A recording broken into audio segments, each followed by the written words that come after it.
This podcast is a production of Unfiltered Studios. If you would like to know more about joining Unfiltered Studios, please visit our website at unfpod.com for more information.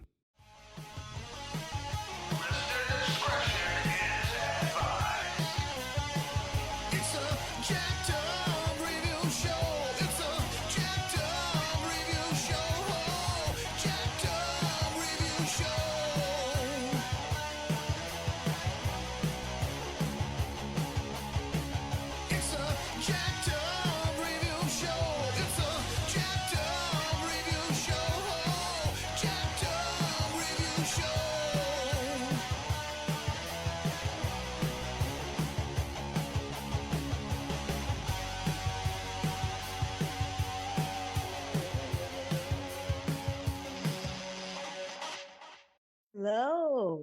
All right. Welcome, Miss Kenya Metoyer, and on Kenya's Keepsake. And so you've had this wonderful organization going for quite a while where you focus on relationships, you give a checklist for both genders to work on. I came to know you just because you really got Instagram figured out. You have so many great videos that'll pop up. How long have you been doing this? I've been doing this since 2016. Oh, nice. Yes. And so I'm a relationship coach. And what I do is I help individuals unlearn and relearn relationship skills through healing, self-discovery, and self-reflection.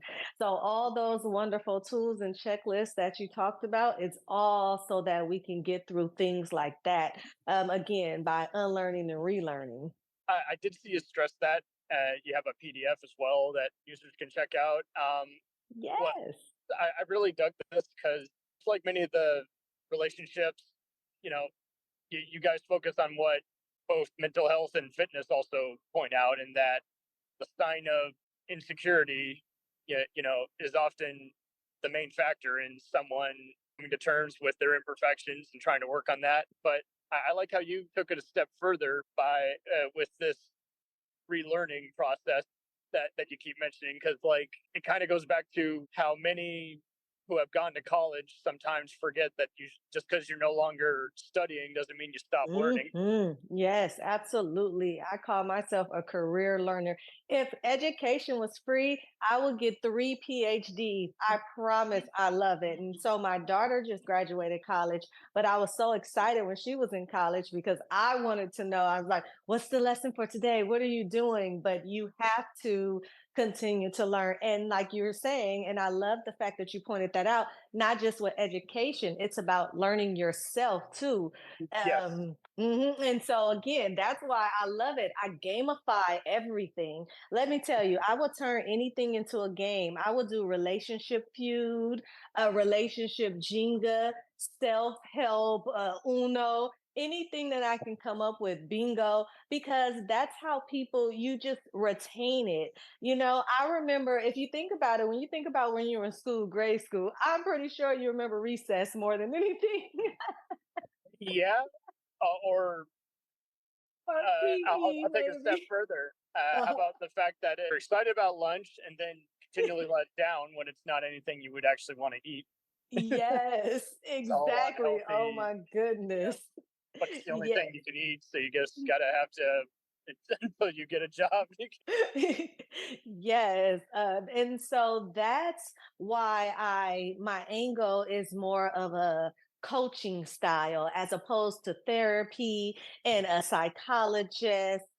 Because again, with coaches, if you think about it, with coaches, what do? Think of any athlete, any football. They teach you the game. They teach you the game, and every time you go out there, they have a playbook for you, and they put you out there, and you do what you do. You use the tools, and you practice every day into the big game. And essentially, that's what I do for relationships. I'm going to coach you through the skills. I'm going to coach you. We're going to practice for singles, right? We're going to practice until you get into that relationship. For marriage, it's ongoing. And just for yourself, even if you're in relationships, I have people, they don't just come just because they're couples. I have people that are in relationships, but still come to me for their own individual self-discovery. Would you say, like many coaches, you take out the villainization of this whole process? You just say, hey, it's more than just to make a relationship work. It's also just how to keep it positive, non-toxic. Yes, it's all about maintaining. I'm about maintenance. So for marriage, my program is called Marriage Maintenance because it's just about the tune up. It is about maintaining, but with any other relationship as well. Because you might hear many people say, "Oh, they don't do what they did in the beginning to get me," or so on and so forth. It's because it has to be an everyday practice. And you know what? I do want to point this out. A lot of people believe consistency means repetitive. So you'll hear Yes. things, you'll hear people say, It's not "Oh, the same thing.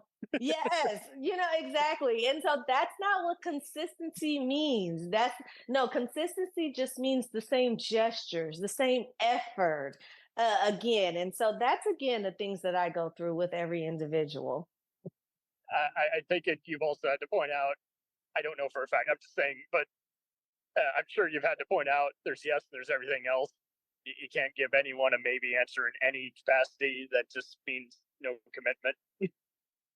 Yes, absolutely. And again, that's a part of something that again, a lot of people are like, "Oh, people don't know what they want. Women don't know what they want." And What? that's true. That is absolutely true. Hey, They don't. Now, when they say what they want, trust me, it's not actually what they want. And I'm going to give you an example. For an example, if they say they want, let's go with a real shallow, basic one that I can think of off the top of my head. If you meet a woman and she tells you that she loves fine dining, and that's what she wants. She wants a man that can take her to fine dining.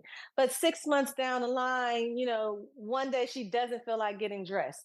She doesn't feel like putting on makeup or anything like that. And now it's like, "Oh, it's okay." And from there on, she gets comfortable with the Netflix and being at home watching movies. So it's like, that's not what you really wanted.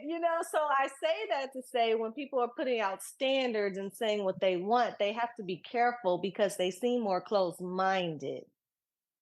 I'm glad you're factoring that in because I mean, I had to at the end of the pandemic and when we became a politically unsound human race, I did have to unfriend a lot of people who like I'd known them for a while, but they really showed me their ugly side, so to speak. They were just making statements about one another's gender and acting like, Mm-hmm.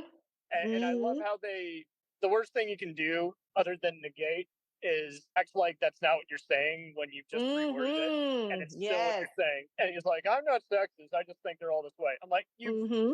tell me you don't know what you just said without telling me you just said it. It's like you can deny it, but you just literally just threw like, and I won't use any of their colorful language, but it was just like, Right, man, right, right. come on, what?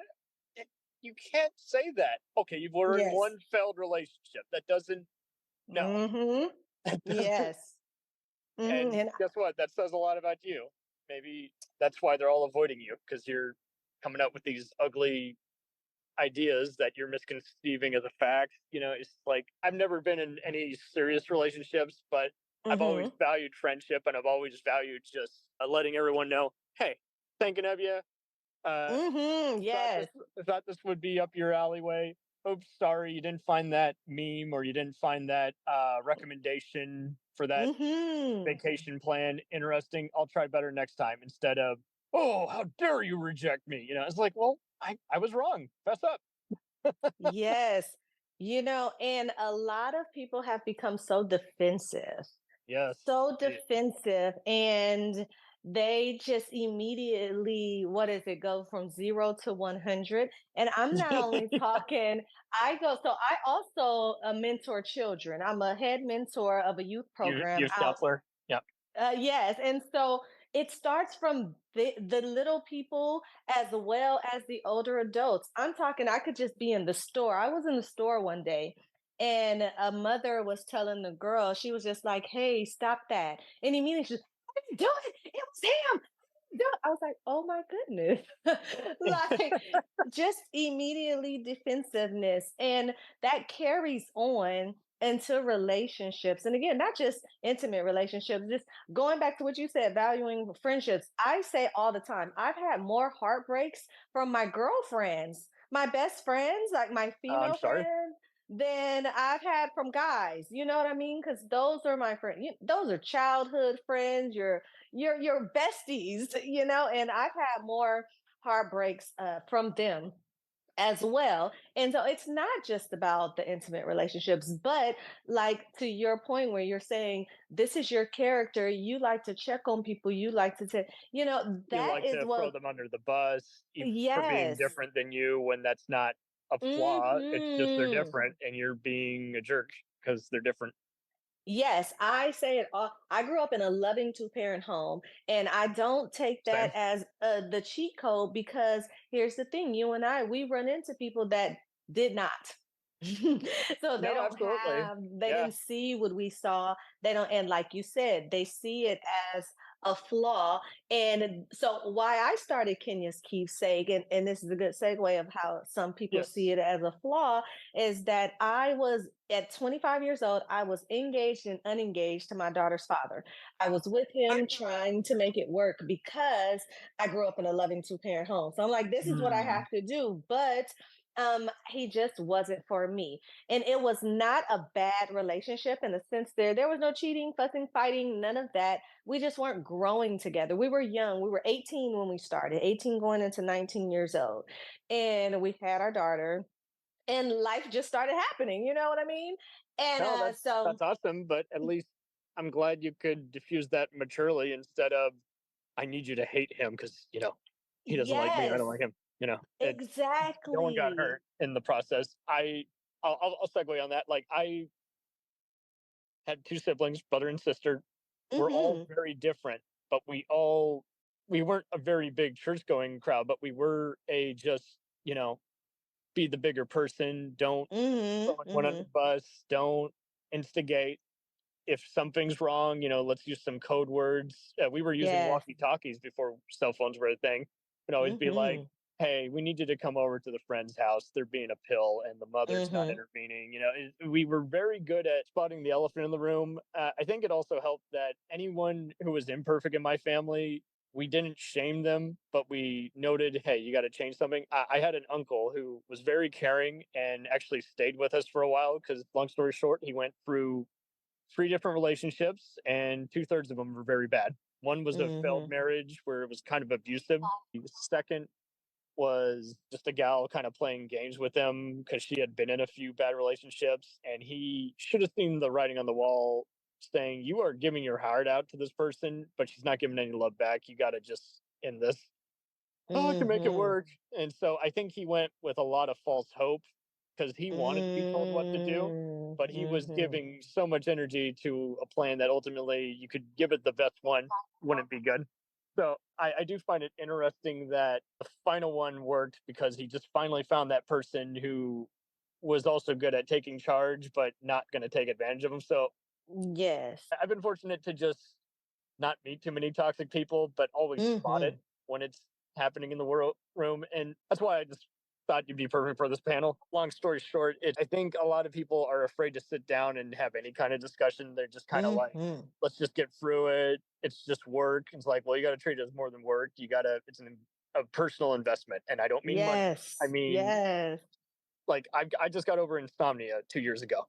Was Congratulations. but I'm still learning new things. I'm still trying out new stuff and everything. I have something Hmm. that produces REM sleep, but also Hmm. I had to pick out a workout plan, and then I had to also find a workout plan. It's like I can do this. Like it's Hmm. still challenging to the body, but it's not going to take up too much time, and it's also not going to be something I dread doing. And diet change up, all that, but I was glad it happened now versus later on when at a bizarre time because like I don't know Hmm. a lot of people like to get segued and again kind of like what do you think I should take it's like okay so I did a mixture of suggestions from friends family doctors and then I also had to say you have a soul you also have to give your input on this Yes, right, I'm correct. willing to spend this much amount, do this much meditation, work in this extra amount of just commitment. And Hmm. Others were like, just do this, just do that. I'm like, well, I hate to break it to you that there is no scientific backing to any of that. Warm milk, No. that's a fad. Melatonin is to encourage your brain. It doesn't Mm-hmm. solve it all because then it becomes dependent on it. And Mm-hmm. so I had to Yes, the also, dependency. People overlook that part. yeah, dependency is absolutely it. And I had to also just say, hey, but I didn't just stop there. I did finally take therapies. I took 6 sessions. Don't get me wrong, I'm going to Mm-hmm. return. I did take advantage Mm-hmm. of BetterHelp, but it was one of those. I'm like, oh my word. I thought it was just I was having negative thoughts because of undersleeping and doing the whole, my life's over. I don't, it doesn't. I don't mean that, but if you say it enough times, it might be dangerous. Mm-hmm. Yes. And I did some therapy, and as I'm talking out, I'm like, oh my word, I had no Mm-hmm. idea. I Mm. had these small little things, they often build up, and I've been trying to comfort that and not make that build up. But I've actually had some other baggage from just high school that I didn't realize I carried that over into adulthood. I just thought, oh, that was Yep. dumb, but that was a long Mm-hmm. time ago. But I never addressed it. Mm-hmm. I was the quiet kid doing his homework, ignoring all the class clowns, but I didn't actually Yes. say anything. So I have all these other words that people think you have to retort or respond to something. He's like, no, no, but you gotta acknowledge it, and then Mm-hmm. it dissolves. It's no longer baggage. And I'm like, wow, I thought, no, that all built up into adulthood, mixed in with any other inevitably negative stuff you'll come across. Mm-hmm. Yes. 'Cause I also have a course for healing your inner child as well, Oh, lovely. because a lot of people don't realize that it is it's childhood trauma, or they need inner healing. And so my thing about the childhood healing is this: I want people to heal their inner childhood wounds, because as life is already crazy as an adult. And what happens is that if you don't heal your inner childhood, then you're just going to pile up all of the challenges that Bingo. you're going to face in your child in adulthood, and they're going to keep going, and you don't ever learn how to manage them. One of my signature um, talks and presentations is mastering conflict resolution. I take that one all across the world. And it is because you have to learn how to master and manage so that you can handle everything that comes across. But again, if you are just holding on to what happened to you in your childhood, you're not going to know how to manage your adulthood. Right. You never learned any of Mhm. the skills. And Mhm. I guess I take it you also kind of open up. It doesn't have to be just one person initiating it. It doesn't have to be just a teacher or a parent. The information, because I see a lot of people, they kind of wait to get an invite to something. It's like, well, it doesn't have to be just your curiosity. Like, it's just there's all kinds of skills you want to learn along the way. Oh, right. Yes, absolutely. For me, you mean, I think I'm still confused about the question. Sorry, I should have worded it better. So, but like everything from communication to, like you're saying, also just learning about better learning abilities. Like I find, for instance, like writing something down is like the oldest trick in the book. It just always benefits your brain. Yes. But many And wait to fail a test to kind of learn a different way to, you know. yeah, and I found a lot of people, you don't know what you don't know. And that's what I say all the time. So I coach a lot of things that I bring to the light. I'm telling 90% of the people, 99, no, I'm going to say 95% of the people have only heard of the things that I coach for the first time. So, like you said, communication. I coach the 5 communication styles, and a lot of people don't know that Wait. there's 5. And then a lot of people only know about the 5 love languages, which is very popular, and those are Mm, important as well. But those essentially, I mean, you should learn them when you're a child, but those essentially you learn when you're in a relationship. And like you said, you kind of fail, right? So then when yes. you fail, you're kind of You like, do oh have my to fail in God, order to what? learn. Yes. So you're It's like, only what is bad a if you love keep repeating. language? A love Right. language. Yeah. But before the love languages, you should know your attachment styles. That is something Mm, definitely that I think people Not I think. I know people skip a lot of these skills and tools, which is why I try to bring them to light. So before you know your love language, you should know your attachment style because that is what you learn in your childhood. Instead And of this is a mhm, pickup book, this is a magic word, this is a yes. magician skill. No, Hmm. it's about what is your persona? How can you flesh it out? How can you share it? Yes, Ah, definitely. And I go into the apology styles. What else oh is man. there? Another one of my favorites is the stages of a relationship. There's 5 stages of a relationship. And that's my favorite fun one because I do that one karaoke style. I mean, I Oh, teach in nice. other styles, but I love when I do workshops. I teach that in college as well, but I teach it even in Oh, lovely. lounges and bars. What college? Las Vegas. Las Yeah, Vegas. Las Vegas, Okay. Nevada. Yes, Oh, yes. And so that's not where I'm born and raised in Los Angeles, California. But my daughter graduated from UNLV, and while she was there, she had brought me in to do the workshops for the students. oh, nice. Thanks, daughter. Yes, right. I know. I love it. But yes, so there's so many things that people again. That's why I say unlearn and relearn because and again, I should just add learn for the first time because there are things that again you don't know, but they're important once you come. So another thing, out here in Los Angeles, California, I hold monthly mixers, and they're called Battle of the Perspectives. It's because they're men, women, but from all stages, married, singles, couples, my mom, my dad, my aunts. People bring their moms. It's a mixed crowd. And we talk relationships. But I also, that's where in person, I do my lessons and I teach my games. But I have a panel of male and female. And that's where you can just ask questions and get different perspectives on things. And when I tell you that it's so funny because I'll start off with a lesson. For an example, one I started off with the 5 apology styles. And so now Yes. we're hours into my mixer and people are starting to yell out, like, that's that apology style that we were talking about. And it's so you see what I mean about the retention.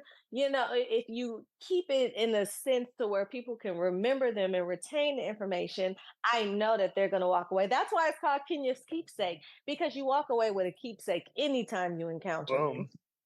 them. You've seen I a love version it. of it, but you've forgotten the significance. So that's awesome that you're maintaining it for everybody.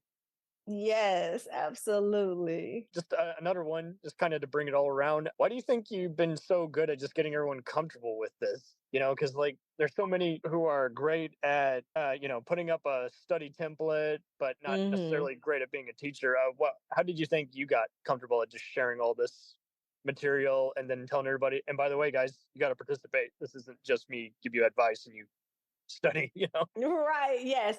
It's in me. It's just in me. It's the type of person that I am 24/7. I've been this way with my family. I'm the family entertainer and the host, and my daughter is the same now that she is here, and that's the mini me. So it's something that is just. I've always been a family person. Again, growing up in a two loving parent home, and Congrats. uh, just I love like I host Christmas. Christmas is my favorite holiday, and now it's my daughter's as well. So we Sweet. always get ready for Christmas to be at my house. It's not even one of those where it's an invitation thing. Everyone just knows. They call like, "What's the theme this year? What are we doing?" And so I'm just. And everyone just says that they're comfortable. I'm very open and welcoming and very understanding too. I really that's the thing. I always dissect. This is one thing about me I love. I love movies and music. I will Sweet. dissect a song all day, every day, because there are certain things that I want people to understand. The other thing that I do, and I try to drive people in their heads, is these misdiagnosed words and these misused words. Hmm. Gaslighting, narcissists, all of those. So I always try to bring those back because no one really understands what they mean. But what I always want to bring back is the word understanding. That is the Perfect. end of all being. That is the bread of butter and everything. If we take out gaslighting, ghosting, all of those words that Ghosting. we haven't heard in I don't know we've never heard those before, and bring back the word understanding. I think that we would, as a people, not be so defensive and communicate more effectively. That's a good point too. Like for instance, I had a grandfather who was a colonel, but he was never the you just say yes sir so he'll shut up. We were always like, do you actually understand? Like you might not like how Mm-hmm. someone is saying something. They got to work on Mm-hmm. that. Oh my goodness. That's a huge one. I talk about that a lot too, is tone. And so going back to the five communication styles, the most effective one is the assertive communication style. Assertive, yes. But the That's what they problem use in therapy, is, right? yes, but the problem is that people take that as being rude or as not Yes. Oh my caring, and god. it's actually again the most effective one, because the other ones, which is aggressive, passive aggressive, passive manipulative, those Hmm. aren't it. So assertive is the one, but again, people, take that one out of all the ones the wrong way and don't use it effectively. So it sucks. People have become more emotionally than logically. Yeah, emotions can be misused. I mean, I just kind of like sort of what I have to do with the media when someone forwards me a clickbait story is like, I don't know what reaction you're looking for, but Mm-hmm. there's no right answer to that particular one. So this one celebrity Mm-hmm. hates something I like. Yeah, and it's a free Mm-hmm. country, so let's move on. Mm-hmm. Uh, Mm-hmm. but he doesn't like what I like. Okay, I can't help you there. He doesn't like what you like, but that's okay. You can still like his material. Oh no, I can't. Mm-hmm. Mm-hmm. But I'm glad you brought up assertive because, like, yeah, it's not meant to be passive aggressive. It's meant to be. I call it meeting someone halfway instead of Yes.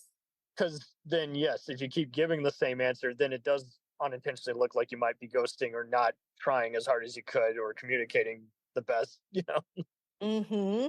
Yes, exactly. I mean, when I do So, these Zoom chats, I do have to also just say, okay, well, shoot, how about we try this day, that day, mm-hmm.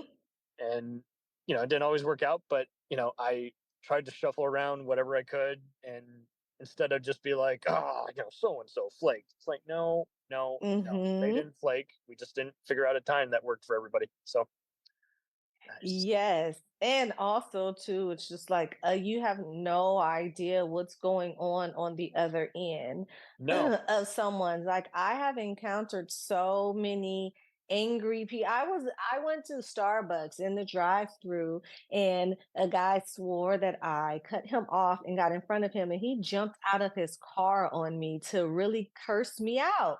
And I was just like, "Oh my goodness." You know what I mean? But I was just like, don't I need don't know this what at he's 6 in the going. morning. Yeah, Yeah, and I'm like, I don't know what he's going through.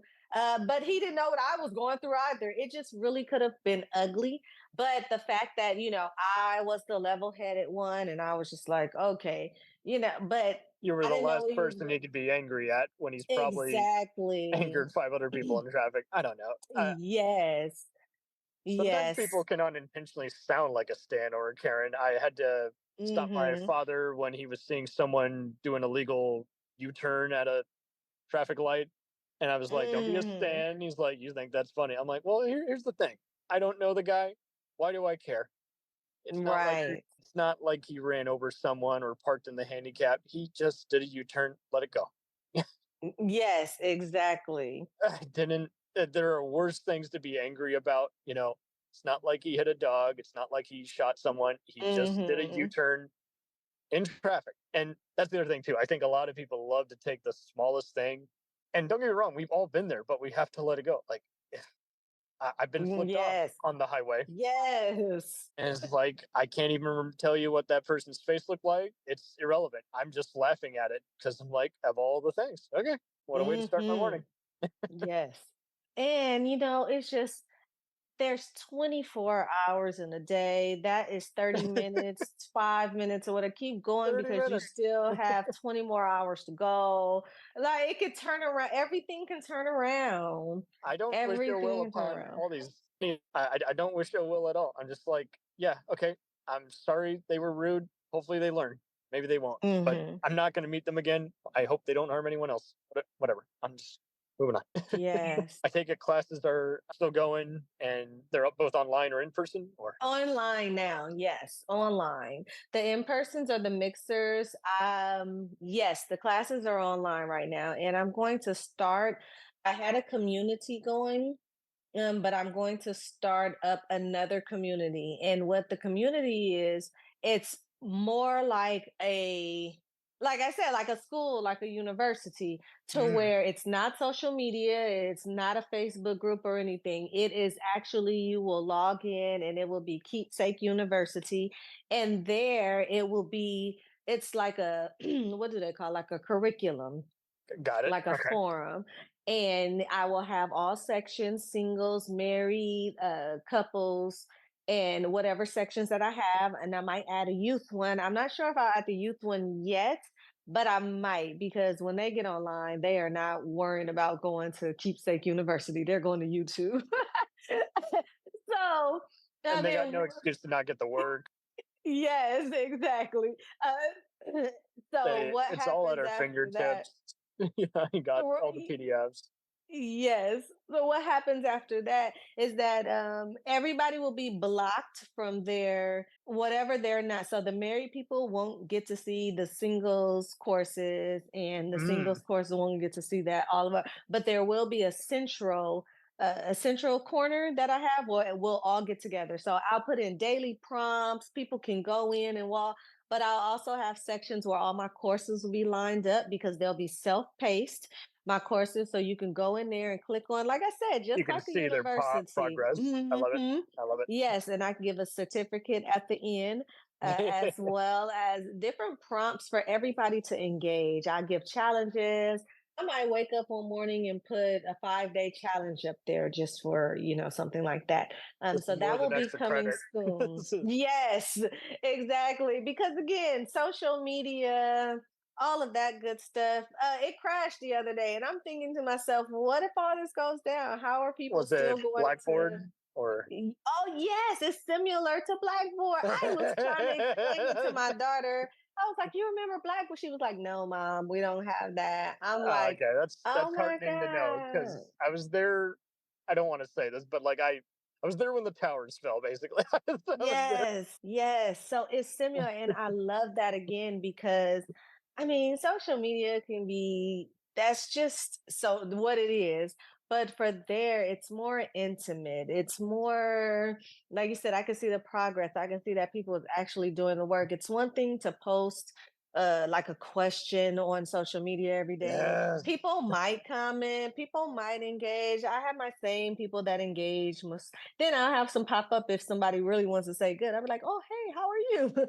But in the community, you can just see everybody. It's the same thing in person. So my mixers that I have in person, I've been doing those since 2016, and it has become a family. I have some of the same return people that buy a ticket every single time. They know sweet. each other. When they come in, it's like a family. And then we get new people as well. So it's just the same thing. I want it to be online as well, because you have people from different states. That's lovely. That really Mhm. again they've decided it's not just something fun to do because we're bored, we're older. It's not just we love the teacher, although I'm sure that's part of it. It's not just I want a challenge. It's also it's like it is the essence of self help. Like yeah, let's Mhm. do something new and involving, but also evolve. Yes. Love it. I was looking forward to this, but like this really, this I was know. really enlightening. This is really delightful. So yeah, you got the link tree. I'll be sure to link that in the chat as well. I'll keep you updated on the this panel, and I'll be Yeah. sure to tag you in it. But no, this was dynamite. This Thank you so much. I love it. And this is what keeps me going too. Like, it's not even about, I'm telling you again, 2016, even with pricing and things, it's not even about the finances of it all. And I just, people are like, "Oh my, you're still charging 2016 prices?" Like, no, you have to. I'm like, it's not about that. Like, I just love the delight of it, like you're saying, and just getting it out there, because even fulfillment. talking, I learn something every day. Every discussion is different. If something I said to you today, I probably never said before ever. And that's the energy that I love, because It's They're just those diffusing light the bulb negative, moments. so that doesn't Yes. infect us like a virus. That doesn't. If you keep spreading stuff like that, it's terrible. Yes, and that's what I love. I always turn a negative situation into the so what I tell my daughter, she's 22. She just turned 22 last week. That's why December this season is always very busy for me. Her birthday, well, there's Thanksgiving because again, we're big family people, so we start. Well, my daughter's a holiday person. She starts Halloween. I've never been a Halloween person, so how she became a Halloween person is beyond me. But then we get to Thanksgiving and her birthday's December 4th. Then we get into Christmas and then my birthday's January 6th. So it's always tough because I'm between like, oh my gosh, I have to wrap this work up the end of the year. Then I'm like, oh my God, holiday time. Always Lovely, a great lovely, time. absolutely. Yes. So no, this was great. I'm so glad that we actually got this on the books and I'm so excited. And you have been a pleasure. Oh my gosh, like I said, I've had my light bulb moments and just in this discussion too. So it's always great. I look forward to the next time. Yes, It's great. sounds good. And do you have any proposed date for the panel? Definitely in the summer as well. Oh, perfect. Sounds good. Sounds good. Well, I look forward to speaking to you again. Hey, you aced it. Thank you so much. And you have a wonderful, blessed night. Keep reaching for the sky. You too. Thank you so much. We'll return after these messages. If you like small town mystery, crazy news, and wild history, then the Florida Men on Florida Man podcast is for you. Each week, Josh Mills and Wayne McCarty bring you the absolute best Florida has to offer. So if you're looking for a show that's safe for the family, but funny enough to help you escape everyday life, then listen to the Florida Men on Florida Man podcast. That's Florida Men, plural, on Florida Man podcast. Hey, it's Brent Pope, the host of Breakfast with Brent Pope. You've seen me on some of your favorite TV shows saying things like, "Give it up, Jimmy. You got to sink this putt to win." On Breakfast with Brent Pope, I sit down with guests from the entertainment world and we do it all over breakfast. Or should I say Brentfast? Every week on Brentfast, you get inside Hollywood info and tips, great breakfast recs and booty debates. Most of all, you get the most delightful 30 minutes of your week. So dig in. It's Brentfast time. Listen at Brentfast.com, Apple Podcasts, or wherever fine podcasts are found. I have 17 years of marriage under my belt. We could talk about that. Nice. Yes. You have every right to speak. You've actually encountered it, and that's a great number. It Thank really is. You. Yeah. So I think that there's like pluses and minuses to getting married young. I think the pluses are like you have one, I don't know, like I feel like you kind of grow up together and you have less expectations, but then you could like struggle financially or not really know what you want and you haven't really experienced much of life or standing on your own 2 feet. So like there's a lot of growing up you got to do. Yes. Oh my goodness.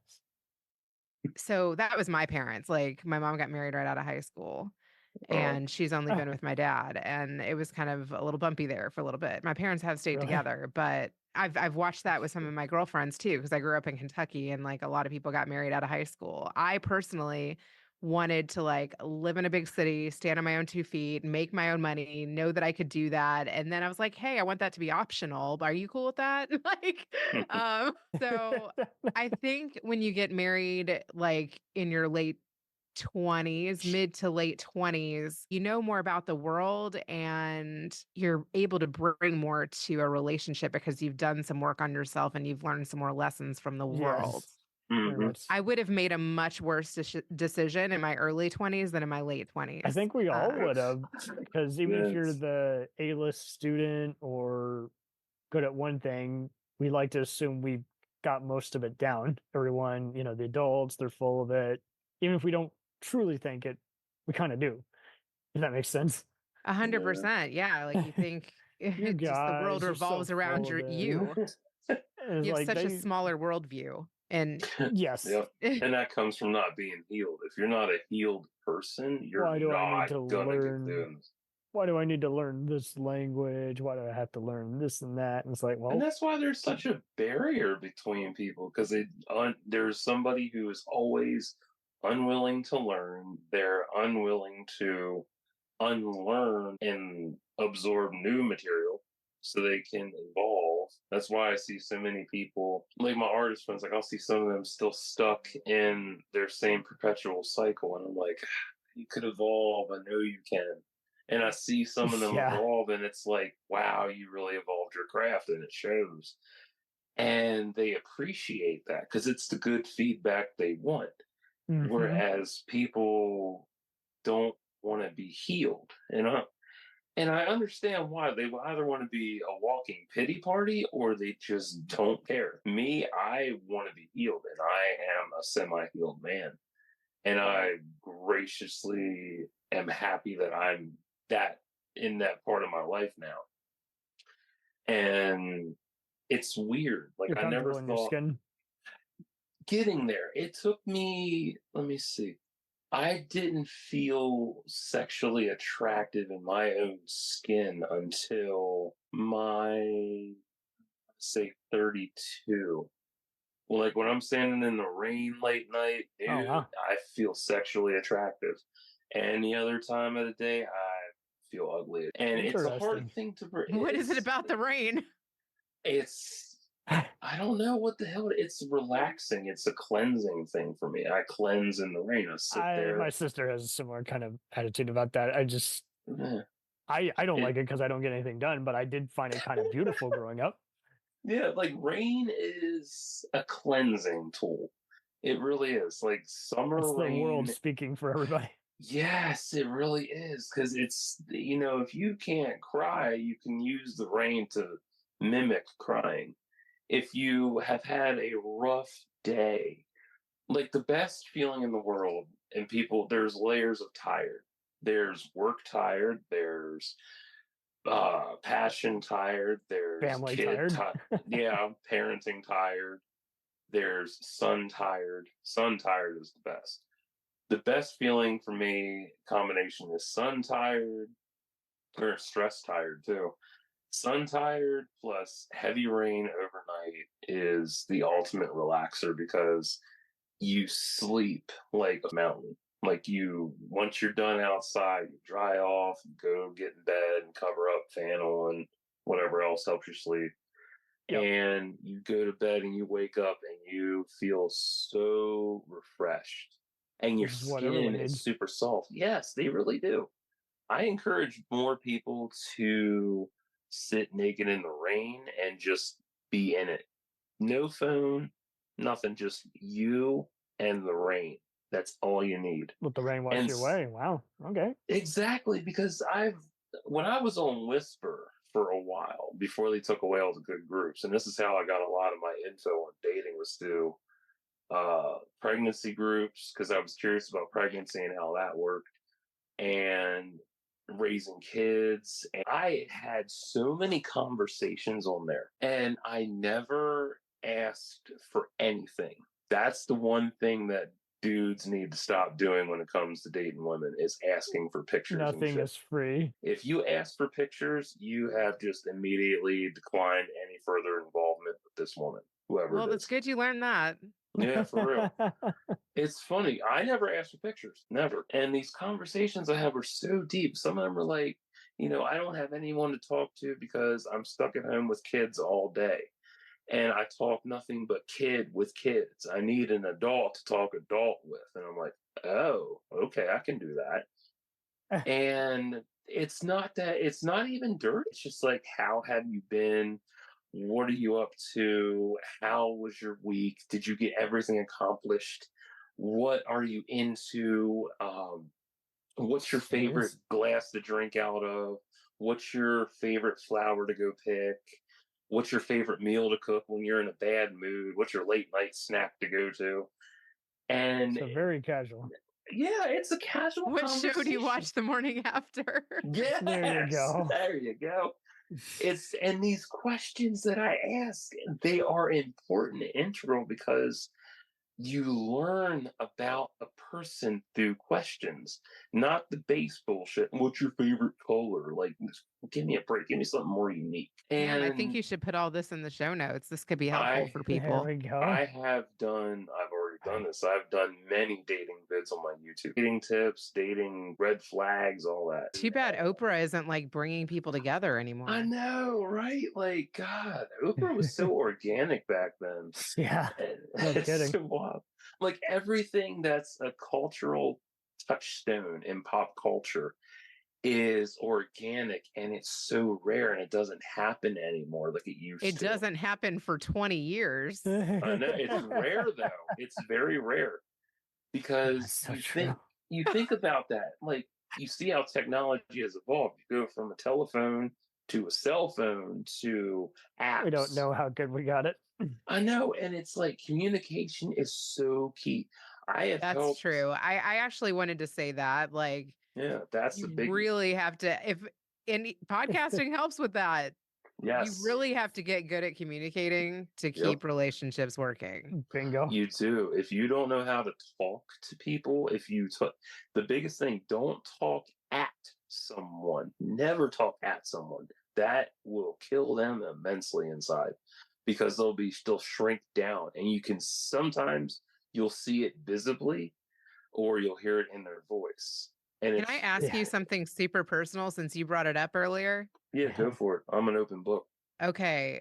What is the PTSD from? And you said like you hit yourself and you had picking scabs or something. Tell me what happened there? My CPTSD, it's childhood post-traumatic stress disorder. Okay. That stems from moving at age 10 from my childhood home, and then coming into my tween years and then my teens. My mother is a narcissistic sociopath gaslighter. And How did you learn all those words? It took me a long time to understand what was going on with me. There's a lot of things she said that were mean to me. Top 3. I'm a disgusting fat slob who will never make anything of himself. That's hurtful. Yeah, and she always dug into me about that. Number 2 is what was 2? Did she ever apologize? Her motto is, I'm perfect and nobody will be perfect like me. She has a massive ego. And I've yanked her up on her so many times, and she'll make the talking hand gesture at me or tell me to go back to my lair, which is my room. Oh, jeez. Yeah, she is not a nice person. She'll have her days where she's decently nice, but I know underneath of it, she is not a good mother at all. Like I used to get beat with the belt, shoes, vacuum pipes, spoons. Didn't you say she had a bad relationship and she would take her anger out on other people? No, she comes from an alcoholic background. Her parents were alcoholics. And it's irritating, and it's so frustrating to just be around her. So I stay the hell away from her. I can't stand being around her and her whole demeanor. What about your dad? Which one? I have 3. I guess start in order. All right, let's see. Bio dad is black. He disappeared. He had me when he was 50, and then he disappeared when I was 14 months old. Oh man. Yeah, so I have baby daddy issue. My second father, Jimmy, he was all right. He was funny. Like, he was a really nice guy from what I remember, but my memories are hazy because PTSD and memory loss. But Jimmy was cool. I liked him. He was a fun guy. And then he left because she didn't like him and thought she could do better. And then she actually did better. And then my third father, Dino, he's been in my life since I was 3. And he's been around the longest, but he works third shift. So he isn't around to see what goes on. And he stays out of the arguments. He doesn't get involved because he's like, that's between you and her. And I'm like, no. And I'm thinking, no, parenting's a 24/7 gig. You don't get to check in and out. And I brought that up because we were actually in family counseling at one point. And it was going good. We had 3 or 4 sessions and things were starting to turn around. And then the counselor suggested marriage counseling for both of them because their marriage is a shit show. They don't they don't share the same bed. He sleeps down. Yeah, he sleeps downstairs when he's home on the weekends. They're not even loving towards each other. They don't even act married. It's sad. And that reflects on me because I'm like, if I go into a relationship in the future, is that what's going to happen to me?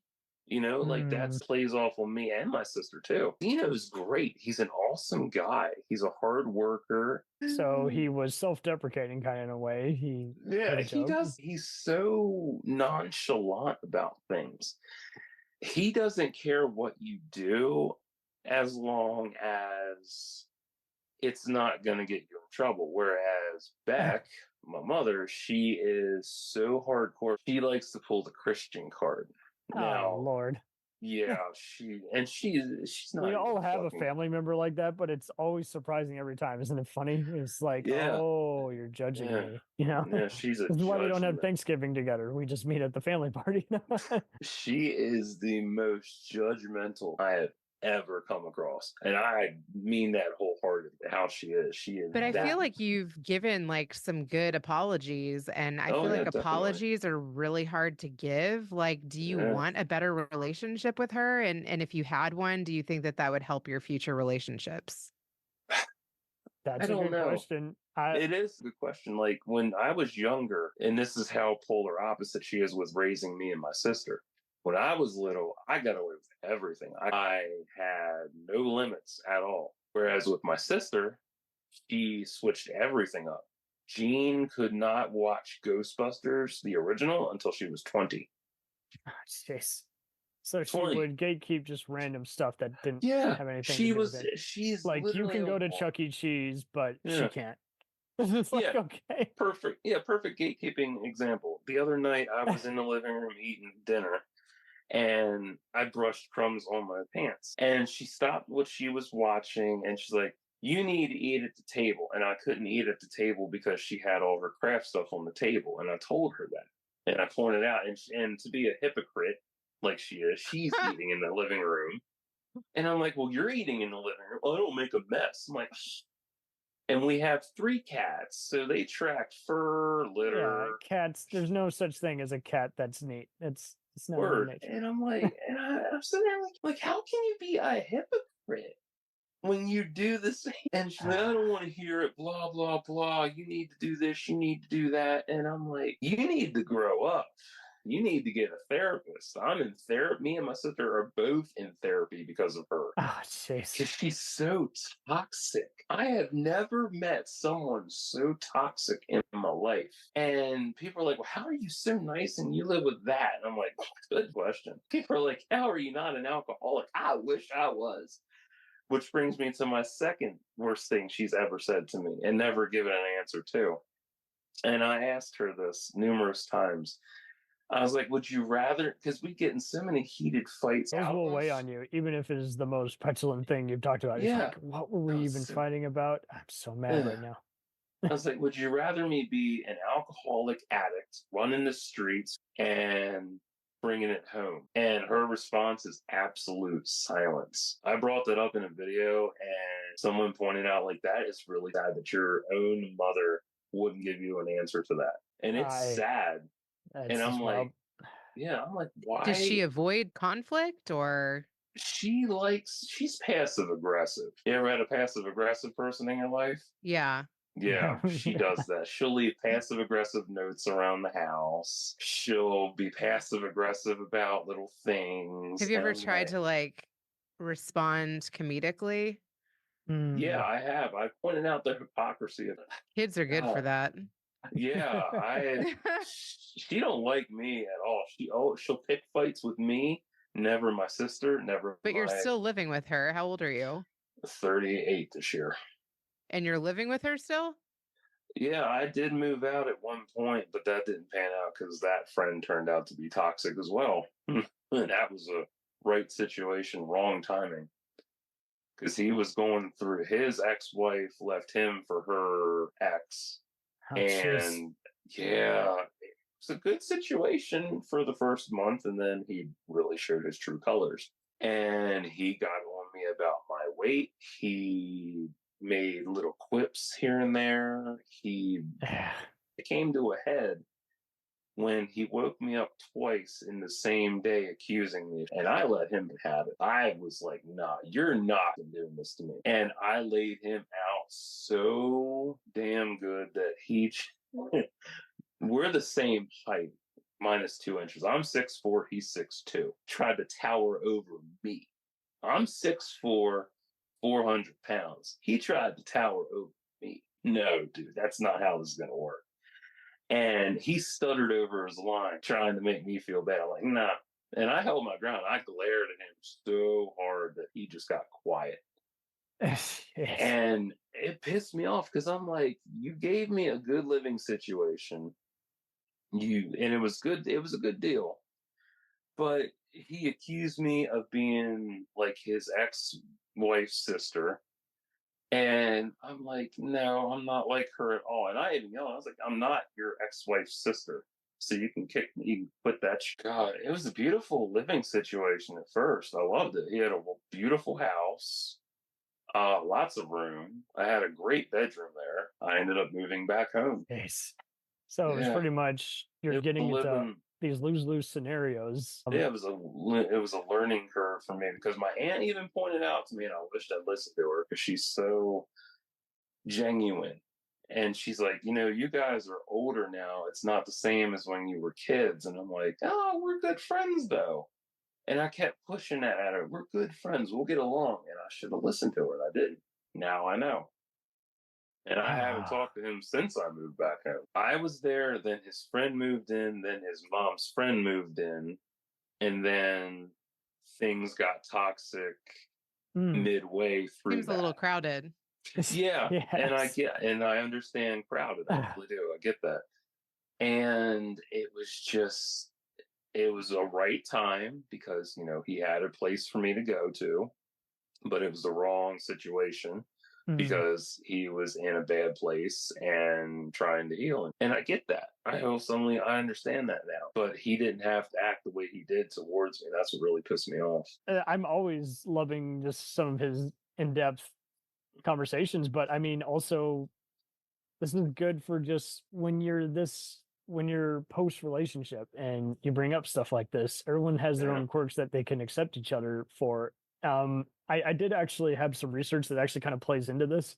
Cool. Tell us. I dared to go onto Match.com and I saw that they not Christian Mingle.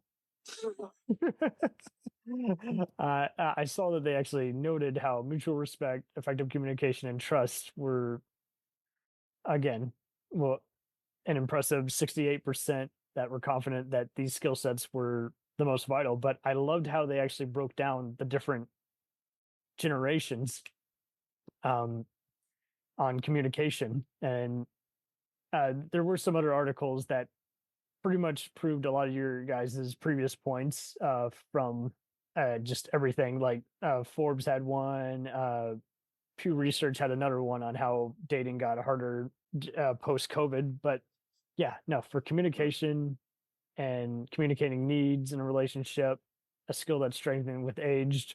68% of Generation X swore by this. 71% of Boomers swore by this. 68% of Millennials swore by it. And 59% of Generation Z swore by it. So I thought that was an interesting gap there. Why is it less? Yeah, can you repeat that one more time? Just the three things? Going up to that, yes. Trust, effective communication, mutual respect. Okay, I like that. It's true. And trust builds on everything. Totally.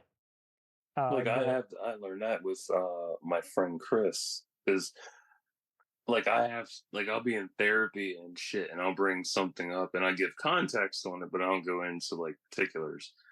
And I've learned that, if you tell people secrets and shit from a friendship or anything, you're betraying their trust right off the bat. Like if you go into anything, a friendship, a relationship, and you tell someone else what you talked about, keep it to yourself. If someone is being We're talking about vulnerable, you, not everyone else yeah, who's wronged you.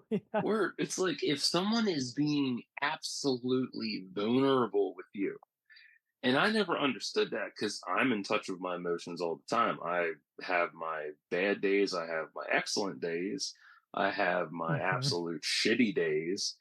And, I'm so used to that. And it's amazing. Like my one friend, Sam, she's cool. And she's been trying to lose weight and stuff so she can get back to her old figure. And she had a kid. So she's Oh, damn. she's struggling with the weight. And I'm like, you're still beautiful. Like, why? And she used to be a model. So she has that model mindset too. Mm. And I'm like, you're still beautiful. Your husband hasn't said no to you, so you're doing good. But I get why it's important to feel sexually confident and attractive in yourself because it's ingrained in your brain that you have to be beautiful. You have to hold yourself to a certain set of standards, Mhm. and you want to have that right body. And she would post little snippets on Facebook from her page and whatnot. I always watch her vids because they're funny. Because she'll go over like what she's doing and how she switched up her diet. I love it. It's fun. She's a good woman. And she showed her stomach. And she's like, I'm being vulnerable here, guys. And she's like, I want to get rid of this belly fat. There's a little pudge. And I'm like, that's sexy. Like, I like pudge. That shit is sexy. Like, whew. And some women I get, they're insecure about that. I understand the insecurity because it comes from men being assholes. I used to be an asshole and wanting, the Victoria's Secret figure or some shit. And I don't care for that. That's just no thanks. But I've learned that I used to accept people based on beauty and looks and how they acted. But I'm all looks and beauty back then, whereas now I'm more about personality and how you carry yourself versus how you look. I think social media has Yeah, exacerbated that it. too. Yeah, Well, that is. I was Playboy and definitely social going to media. say, People magazine in the 2000s really kind of killed what we look for in beauty and everything. And Maxim, especially, like, oh yeah, and I not to remember, mention how they would encourage and I think this skinny. does play into dating. You would see so many columns which were clearly aimed at a guy audience, and I think that's where a lot of the toxicity came from. Is like, Even hey, the ask man these show's a good perverted questions. example. Yes, yeah. Did you guys read Cosmo? No, never. Cosmopolitan. I think I saw it promoted, but I never. Is it very derogatory? No, I just think that Oh, the women's magazine it has section. like Okay. the catchy, hey, if you want to be good in the bedroom, these 8 things or whatever. That's what I noticed with all I'm those. like, oh, It's come on now. There's no as way you're gonna break PG-13 that as they down. could Yeah. be. Yeah, and in a magazine. Jeez. No, sex is way more complicated. Like the one thing that I know that I can relate to this because I've only had one sexual partner in my life, and that was my ex-fiance. When we were gonna have sex the first time, like the mood was there and everything was right, and we got into bed, and all of a sudden there was that cold emptiness between us, like a void. And I didn't understand it. And like it hit both of us at the same time. Like we were one minute we were horny, and the next minute, nothing. And it was just still, and it was scary and eerie for both of us. And she's like, "What's wrong?" And I was like, "I don't know. I don't know." And we both kept saying that. And then she started crying. And then I started crying. And we held on to each other after that. And it was just so sad. I didn't understand, like, what the hell happened? Like, how does that what made that happen? To this day, it still boggles my mind. It's like, what happened? Like, why did it go from horny to cold stillness like that? Mm. It's When you first got engaged, Reena, was religion ever a topic? Yeah. Oh, okay. Yeah, it was. Man. And in the past I dated people that had a different religion than me, but I honestly think it's easier if you have the same religion. Yes, totally. Oh man. I mean, it's a big thing. It's how you're raised, it's what you're going to revert to, it's what holidays you want to Even if you're celebrate. cool with it, are your folks cool with it? That's always Right. hard when it's instilled and they're Yeah. going on a blood oth to where it's just like, blood oath. if it It's takes like, me going to church every other Sunday, I guess we'll do that. But I It's- definitely think you got to talk about it. yeah, well, It no, is important. no, don't get me wrong. I'm not saying we shouldn't talk religion. It's Maybe just not on the first date, but Yeah, for real. Like, that's really too much. I'm not going to hold back any secrets, but yeah, I mean, you're like, how many times have you been to church in the last year? Yeah. Yeah. Did you take communion in the last 6 years or so? Like, Yeah. Are you my bias. circumcised? Yeah. It's hard because, especially if you have family members who swear by it, you cannot Right. argue this with them. Yeah. If Right. it- Like that's going to if- come up at the dinner table. If one mark Yeah. is not checked off, then they're already going to put you on the spot. And so that's the other thing too. It's so hard to kind of deal with them if, let's say, you don't deal with them, but you still meet them at a family gathering every other year. That's It's like, here they are. We're here. I've been able to avoid most of it for the most part. I got a pretty open family and they're on both sides of the political spectrum, but they're all about hard work and, just there's yes and there's everything else. And there's being just straight up. And but I'm just fortunate because there's so many others who I knew where it's like they don't speak to this side of their family. And once one of the respective parents passed away, then the communication as a result also perished. Oh yeah. It's I like- think some people won't even date somebody based upon who they're going to vote for now. I mean, it's become so divisive. it really is bad. Mhm. For It's me, just I like- didn't care about that 17 years ago at all. Like, Yeah. I'm not so into politics, but I literally have relatives that would not even think Yeah. about dating someone if they If you go voted to a for the different other school, party. how dare you Wow. exist? It's like, oh, Yeah. really? Or I mean, it's wild. Like, you have politic issues, you have racism in dating. That's the worst one.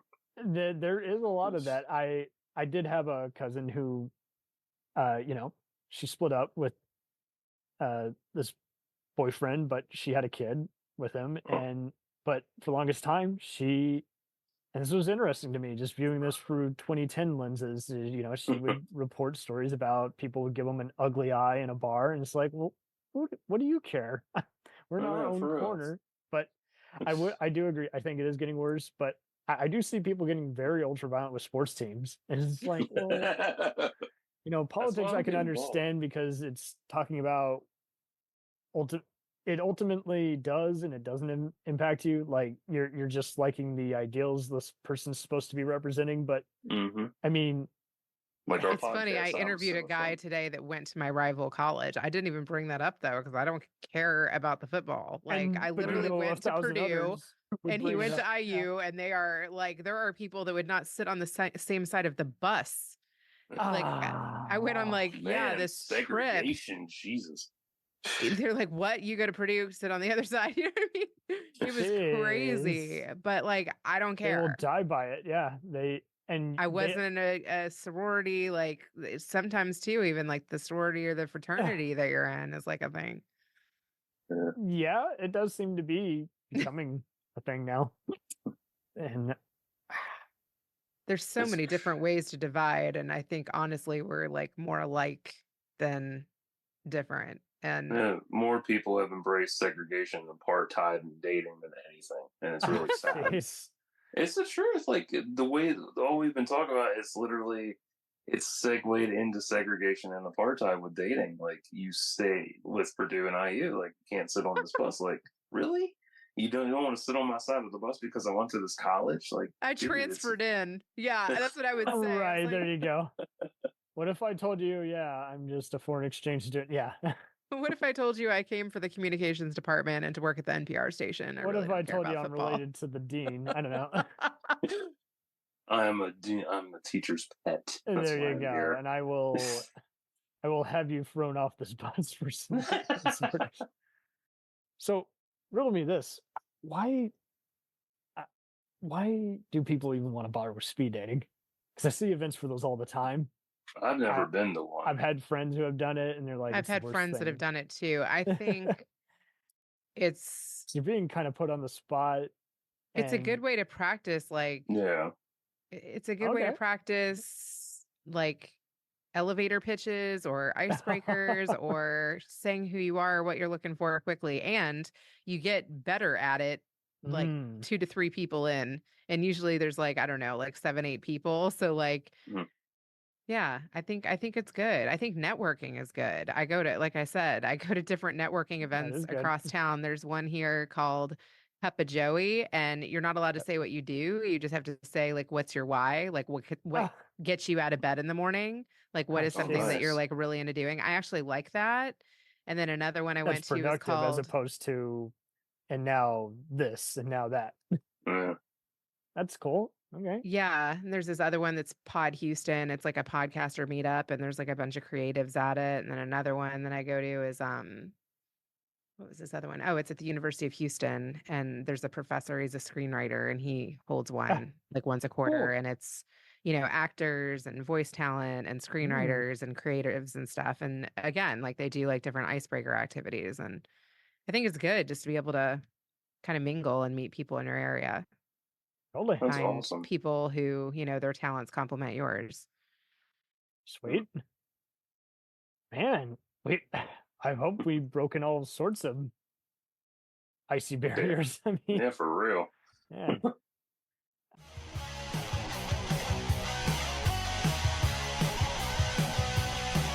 Follow us on the web on Facebook, Twitter, and Instagram.